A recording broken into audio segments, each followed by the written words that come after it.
irmãos, eu quero introduzir a mensagem de hoje com a frase, não é minha, é de C.S. Lewis: todos gostam da ideia do perdão até que tenham algo para perdoar. Nós vamos para Mateus, capítulo 18, o famoso texto que Pedro pergunta: quantas vezes se deve perdoar alguém que te ofende ou peca contra você? E Jesus responde através de uma parábola. E por incrível que pareça, esta parábola de Mateus 18, ela acontece com mais frequência do que nós imaginamos na nossa vida, no nosso dia a dia. Antes de lermos o texto, o capítulo 18 que nós temos aqui diante de nós, os 5 primeiros versículos, tem uma discussão famosa dos discípulos sobre quem é o maior no reino. Jesus então toma uma criança e diz que quem não for ou não se converter como aquela criança, jamais será grande no reino de Deus. Jesus não estava dizendo que crianças por si só são humildes. Eu conheço crianças soberbas, então não é isso que Jesus está dizendo. Mas o que Jesus quer dizer é que naquela época e naquele tempo as crianças elas eram insignificantes. E o que eu digo como insignificante? Até hoje, se uma criança vier te falar alguma coisa ou te dar uma opinião, você não considera muito. E naquela época era mais forte isso. E Jesus então está dizendo, olha, quem não se colocar numa posição insignificante, nunca será grande no reino dos céus. Logo em seguida você tem o Senhor Jesus Cristo falando destes pequeninos. Ele fala das crianças, mas está falando de alguém que está iniciando na fé. Do verso 6 ao verso 9, você encontra ele falando sobre fazer alguém tropeçar, o perigo de você ser esta pessoa que faz alguém tropeçar. Aqui você tem aquela famosa parte da Bíblia que ele diz: se a tua mão e o teu pé te faz tropeçar, corta-o fora. Jesus está falando, lógico, de cortar o mal pela raiz. De 10 a 14, Jesus introduz agora a parábola da ovelha perdida. Então ele diz que há algumas pessoas que tropeçaram pelo erro dos outros e por isso o pastor vai atrás dessa ovelha. E isso acontece também com muita frequência. Às vezes algumas pessoas se afastam e não é necessariamente por um pecado específico dele, a não ser o afastamento, mas por causa do erro de alguém. Jesus então diz que o Pai Celestial, ele não permite que nenhum dos seus pequeninos que estão nos primeiros passos, eles se percam, ele vai atrás, ele busca. Aqui de 15 a 20, nós encontramos o texto clássico da Bíblia de como nós devemos tratar um irmão que errou contra nós, um irmão culpado, alguém que fez alguma coisa contra você. Então veja bem, nós chegamos no verso 15 ao 20, o que eu considero um dos textos mais importantes na vida da igreja. Se você, como crente, não compreender do verso 15 até o verso 20 de Mateus 18, maturidade espiritual é impossível. Eu vou te dizer isso com toda certeza, se você não compreender esses versículos. Porque aqui você tem o texto que Jesus nos ensina como devemos tratar alguém que pecar contra nós. Se você é crente. Se você não é crente, você vai tratar do seu jeito, da sua maneira. Mas se você é crente em Cristo Jesus, é assim que deve ser tratado. O texto então vai nos dar uma maneira clássica de dizer o seguinte: qual que é a ordem de Deus quando alguém pecar contra você? Você vai até essa pessoa e pessoalmente conversa com ele. Você ficou chateado com alguém que te ofendeu, com o que a pessoa falou, da maneira que falou, ou algo que fez contra você. Você, pessoalmente, sozinho, deve procurar essa pessoa para conversar.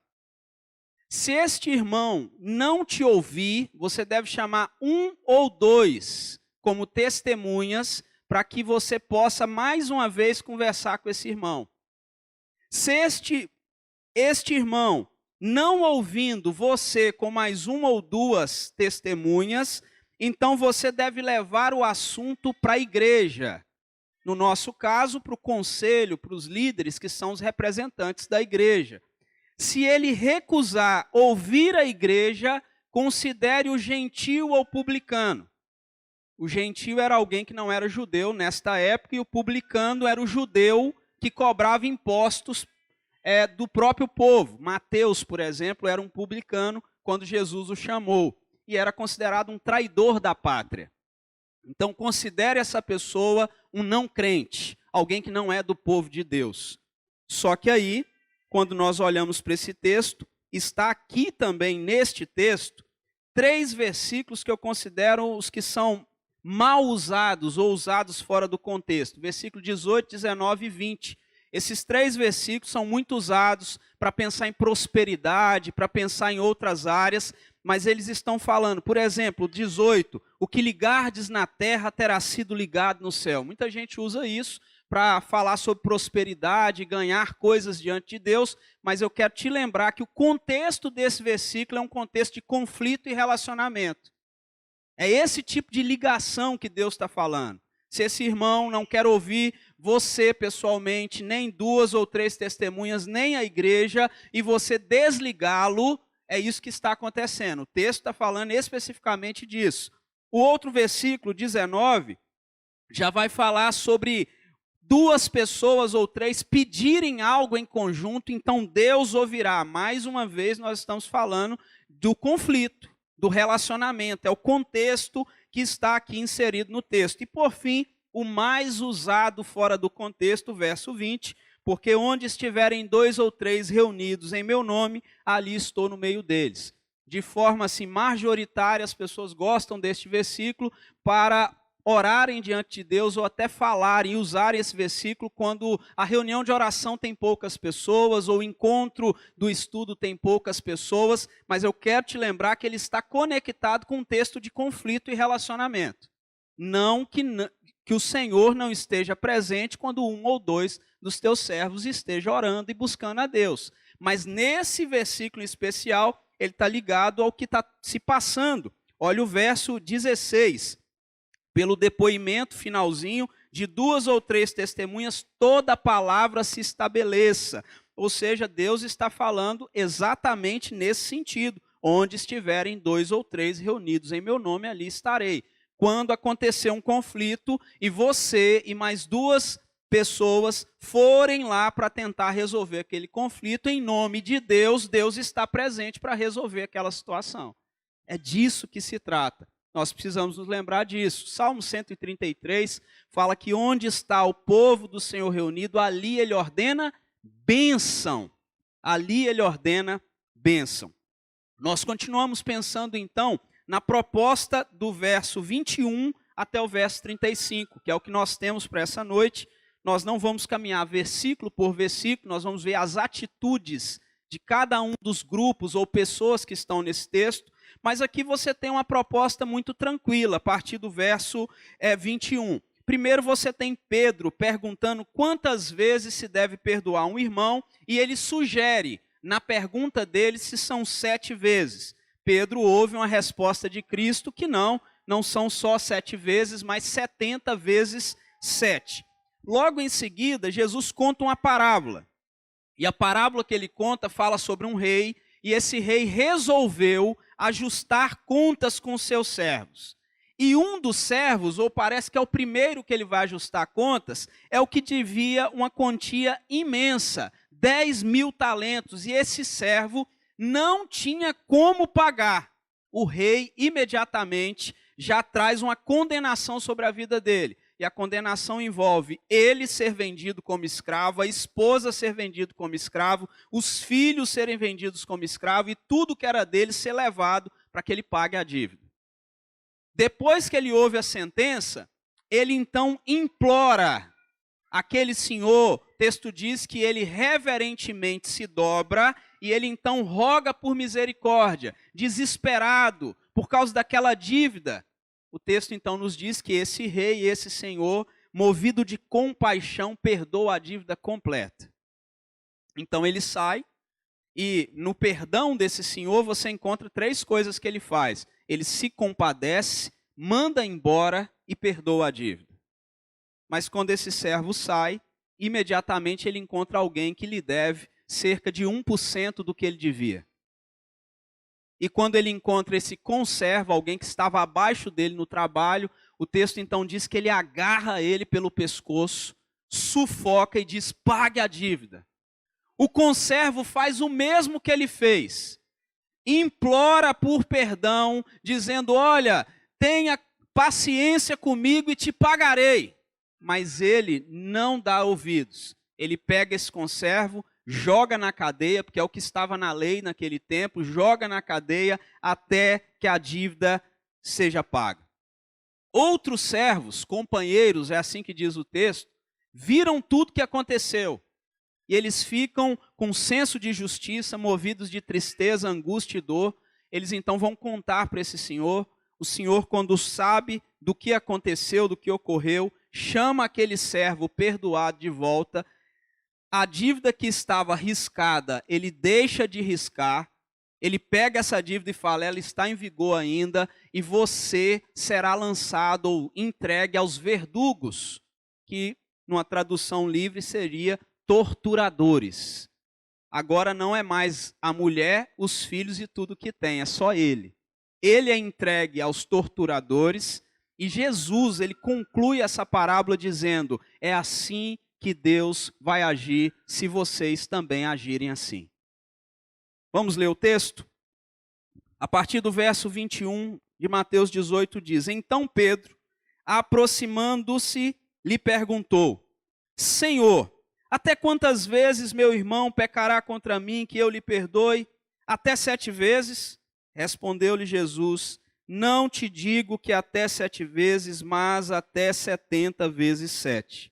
Por isso, o reino dos céus é semelhante a um rei que resolveu ajustar contas com seus servos. E passando a fazê-lo, trouxeram-lhe um que lhe devia 10.000 talentos. Não tendo ele, porém, com que pagar, ordenou o Senhor que fosse vendido ele, a mulher, os filhos e tudo quanto possuía, e que a dívida fosse paga. Então o servo, prostrando-se reverente, rogou: sê paciente comigo e tudo te pagarei. E o senhor daquele servo, compadecendo-se, mandou-o embora e perdoou-lhe a dívida. Saindo, porém, aquele servo, encontrou um dos seus conservos, que lhe devia 100 denários, e agarrando-o, sufocava, dizendo: paga-me o que me deves. Então o seu conservo, caindo-lhe aos pés, lhe implorava: sê paciente comigo e te pagarei. Ele, entretanto, não quis, antes, indo-se, o lançou na prisão até que saldasse a dívida. Vendo seus companheiros o que se havia passado, entristeceram-se muito e foram relatar ao seu senhor tudo o que acontecera. Então o seu senhor, chamando-o, lhe disse: servo malvado, perdoei-te aquela dívida toda porque me suplicaste. Não devias tu igualmente compadecer-te do teu conservo, como também eu me compadeci de ti? E indignando-se o seu senhor, o entregou aos verdugos, até que lhe pagasse toda a dívida. Assim também meu Pai Celeste vos fará, se do íntimo não perdoardes cada um a seu irmão. Vamos orar nesse instante? Pai Santo e querido, obrigado, Deus, pela oportunidade de ler as Escrituras e de podermos meditar nesse instante sobre a excelência do perdão, Deus. Dá-nos a graça, Deus, de aprendermos. E se há algo, Deus, que precisamos fazer a este respeito, mova o nosso coração nesse sentido, para a glória do Senhor.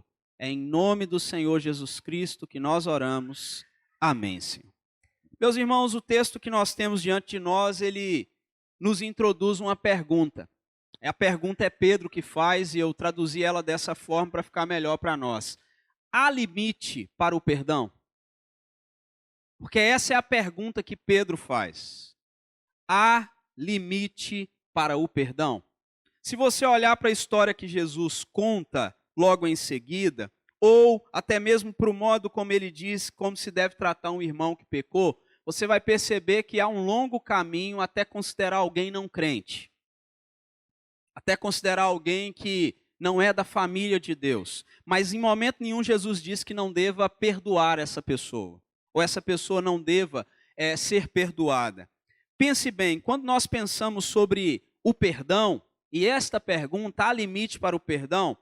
Pedro, ele já tem por certo o fato de que tem que perdoar, que isso fique claro. Ele não faz uma pergunta dizendo, eu tenho que perdoar? Não. Ele diz assim, Senhor, até quantas vezes eu devo perdoar? Pedro, logicamente, está lembrando de Mateus capítulo 6, onde o Senhor Jesus Cristo já havia ensinado e dito, se perdoardes aos homens as vossas ofensas, também vosso Pai Celeste vos perdoará. Ele está com aquilo na memória, aquilo está bem claro para ele. Então ele faz uma primeira pergunta, e ele tem por certo, quantas vezes eu devo perdoar? Logo em seguida, nós podemos perceber na pergunta de Pedro que ele acha grande coisa perdoar até 7 vezes. Até 7 vezes, Senhor. Só que na maioria das vezes, o que Pedro está dizendo, e a maioria dos teólogos vão entender assim, Pedro pensa que 7 vezes na vida é muito. Ele não está falando de 7 vezes em um dia, é 7 vezes na vida. Então Jesus diz, não, Pedro, você deve perdoar 70 vezes 7. Algumas pessoas gostam de fazer essa conta para dizer, então eu vou anotar quantas vezes essa pessoa pecou contra mim, mas o entendimento de Cristo é que não há limites para o perdão. Segunda pergunta que nós encontramos no texto, é uma pergunta que você encontra de forma bem clara em Cristo. Qual que é ela? Como que é o reino dos céus? Com que o reino dos céus é semelhante? E o Senhor Jesus Cristo então diz que o reino dos céus é semelhante como? Como um rei que resolveu ajustar contas. Esse é o reino dos céus. Como um rei, um senhor que voltou, e ele voltará, não se esqueça disso, e virá como juiz, e ele vai pedir contas de tudo que fizemos. Então o reino dos céus é semelhante a um rei que resolveu ajustar contas. A partir daqui nós encontramos algumas atitudes no texto. Quais são elas? Pelo menos 7 atitudes, nós vamos passar por elas. Primeiro, a atitude do rei. Ele resolveu cobrar, ajustar contas. Segundo, a atitude do servo, devedor, e nós vamos começar por ela. Olha a atitude dele, prostrou-se reverentemente, rogou, dizendo, sê paciente para comigo e tudo te pagarei.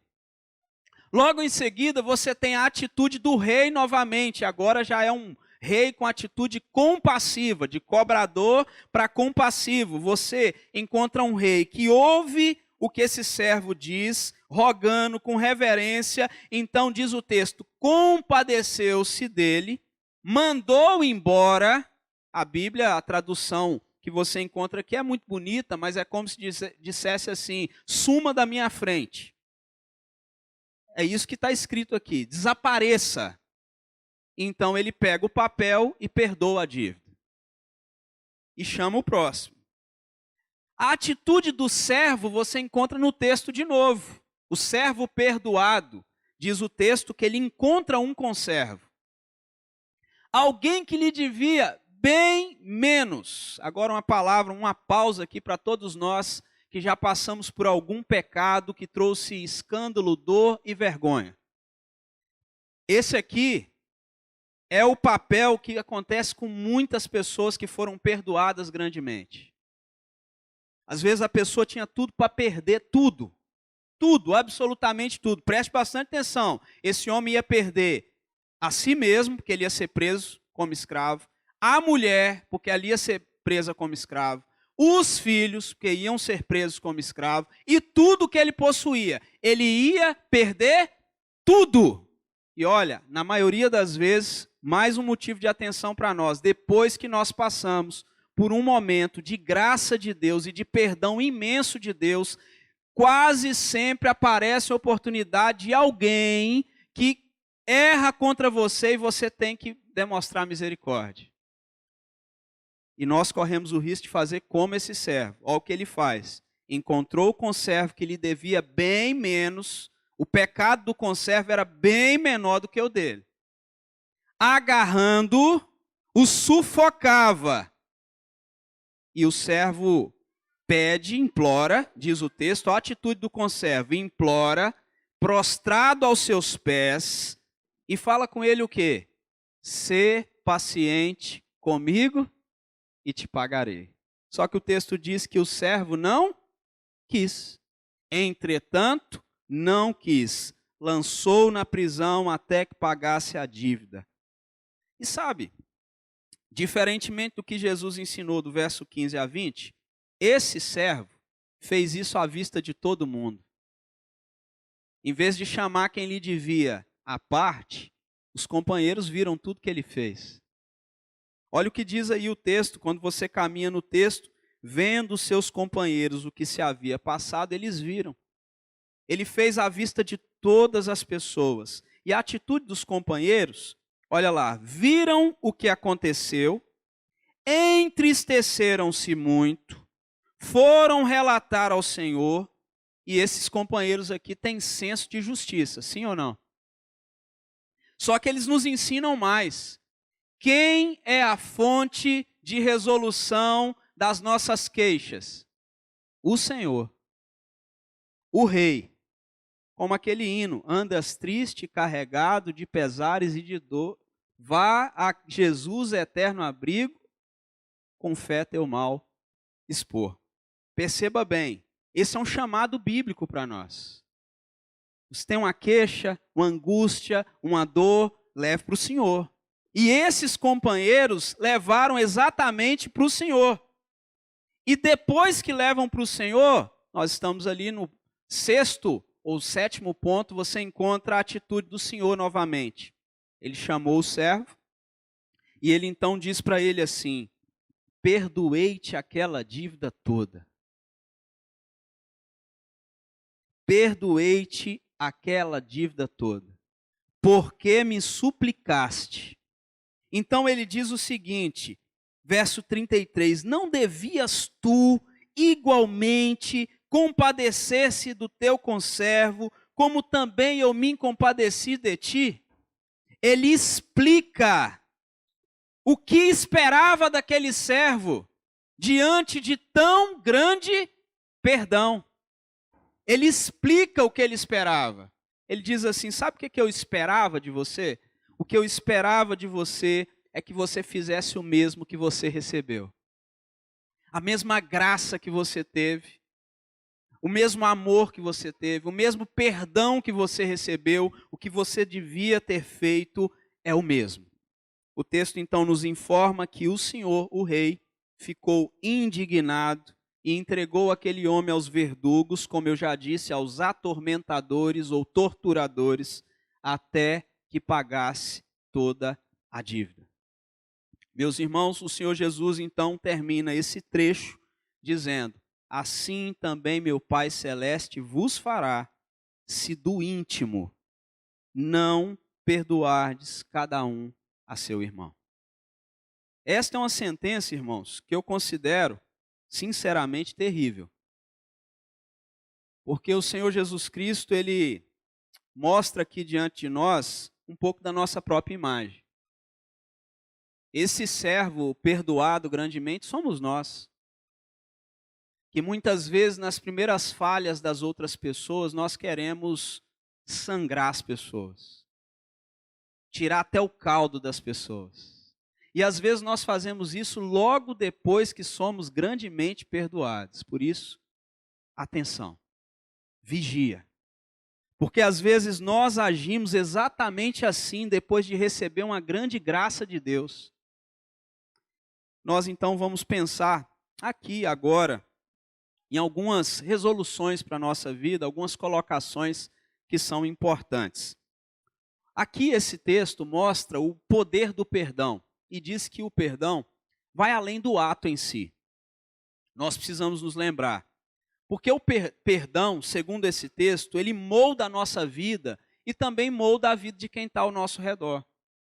Isso fica muito claro no texto. Como a ovelha, por exemplo, que se perde, todos nós necessitamos de graça em algum momento. Todos precisamos de graça em algum momento. Martinho Lutero, por exemplo, ele dizia que perdoar é o sinal de que alguém compreendeu o Evangelho. Perdoar é o sinal de alguém que compreendeu o Evangelho. Então ele usa uma frase dizendo assim: se não perdoas, estás rejeitando o próprio perdão de Deus. Como poderias pedir o perdão a Deus, ou pedir a Deus o que não ofereces ao próximo? Então, quando nós pensamos sobre o perdão, Jesus nos desafia nesse texto a ser como esse rei, que apesar de ter a autoridade de ajustar contas com quem lhe devia, ele escolheu mostrar misericórdia. Compadeceu-se dele. E essa deve também ser nossa escolha. Diante daqueles que falham, a atitude do servo que não perdoou demonstra como muitas e muitas vezes nós falhamos em reconhecer o tamanho da graça que nós recebemos de Deus. Uma imensa graça. Agora nós podemos nos perguntar, nós temos agido do modo do rei ou do modo deste servo? Como tem sido o nosso comportamento? O que aprendemos nessa parábola também é fundamental para a nossa vivência diária, para o nosso dia a dia, pois a segunda parte do texto nos dá a oportunidade de refletir sobre a autenticidade do perdão. Quando o texto diz que a questão do perdão nasce no coração. Se não perdoar no íntimo, você vai ser tratado como esse servo aqui. Você vai ser jogado aos atormentadores. É assim que fala, a Bíblia não alivia em modo algum. Considerações finais, então, sobre esse texto. A primeira delas é que a pergunta de Pedro revela a nossa tendência natural de limitar o que é bom. Nós temos uma tendência de limitar as coisas boas que Deus nos mandou fazer, tipo perdoar. Nós queremos colocar limite naquelas coisas que Deus nos disse que deveria ser graça abundante. Não é à toa que o apóstolo Paulo diz, onde abundou o pecado, superabundou a graça. É nítido isso na Bíblia. Nós temos medo de perdoar demais. De sermos graciosos demais. Nós temos medo. A segunda consideração é que o perdão, ele deve ser constante, não um ato isolado. Perdoar deve ser um constante. Sabe por quê? Porque o pecado é recorrente. E o pecado, ele é habitual. Então o perdão precisa também ser recorrente. Nós precisamos perdoar sempre. E veja bem, o perdão não é opcional para o cristão. O servo de Cristo não tem opção de não perdoar. Pense nisso. John MacArthur, ele vai usar uma expressão e dizer o seguinte: o perdão é o mandamento mais repetido na vida cristã prática. A marca de um crente genuíno é que ele perdoa assim como foi perdoado. O que ele quer dizer com isso é que a falta de perdão compromete a comunhão com Deus e bloqueia a eficácia do que chamamos de cristão. Eu sou um cristão. Você está dizendo, eu sou um perdoado, mas eu não perdoo. Terceira consideração. O texto nos afirma de forma profunda que devemos perdoar de coração. O texto está dizendo que quem não perdoa mostra-se despreparado, ou até mesmo Mateus 6 e Mateus 18, vai nos mostrar que quem não perdoa está desqualificado para receber o perdão de Deus. Quem não perdoa não vai receber o perdão de Deus, vai caminhar por aí, crendo em Cristo, carregando uma Bíblia, conhecendo o Evangelho, no entanto, vai caminhar por aí como um não perdoado. Porque se não perdoar as pessoas, as suas ofensas, Deus também não te perdoa. Isso não tem como negociar com Deus. Não há como negociar. Aí veja bem, João Calvino, ele dizia o seguinte: nada se opõe mais à natureza de Deus do que o espírito de vingança. Logo, não somos verdadeiros filhos de Deus se não mostrarmos misericórdia para com os outros. Então, para João Calvino, perdoar é uma demonstração de novo nascimento e da presença do Espírito Santo na vida daquela pessoa. Quarta consideração. Muitas vezes nós gostamos, como eu disse no início, da ideia do perdão apenas quando nos favorece. Apenas quando é bom para nós, tipo Cristo morrer na cruz do Calvário. Nós gostamos dessa ideia de perdão. Agora, negar perdão ao outro é manter-se preso nas correntes de amargura. E quem disse isso foi D.L. Moody, quando ele usa a seguinte expressão: guardar ressentimento é como tomar veneno e esperar que o outro morra. O perdão liberta os dois lados. Então, para D.L. Moody, o perdão é essencial para um reavivamento espiritual, pessoal e comunitário. Quinta consideração: uma igreja sem disposição para perdoar, ela perde sua identidade como comunidade dos perdoados. Charles Spurgeon vai dizer que a falta de perdão é uma evidência de um coração não transformado. Se você não perdoa, seu coração ainda não foi transformado. Então ele disse o seguinte: perdoar é renunciar o direito de retalhar. O cristão é aquele que perdoa porque foi perdoado.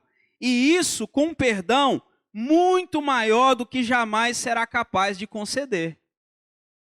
É esse o perdão que nós recebemos. E ele continua: uma igreja que não vive o perdão trai o evangelho que proclama.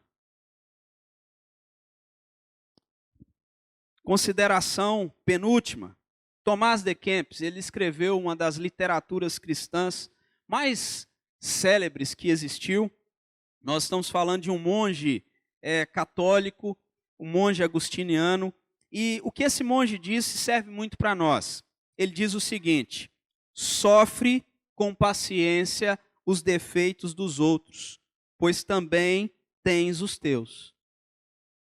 Na expressão clara do que ele escreveu, ele disse assim: olha, sofre com paciência os defeitos dos outros, pois os seus defeitos também são aturados pelos outros.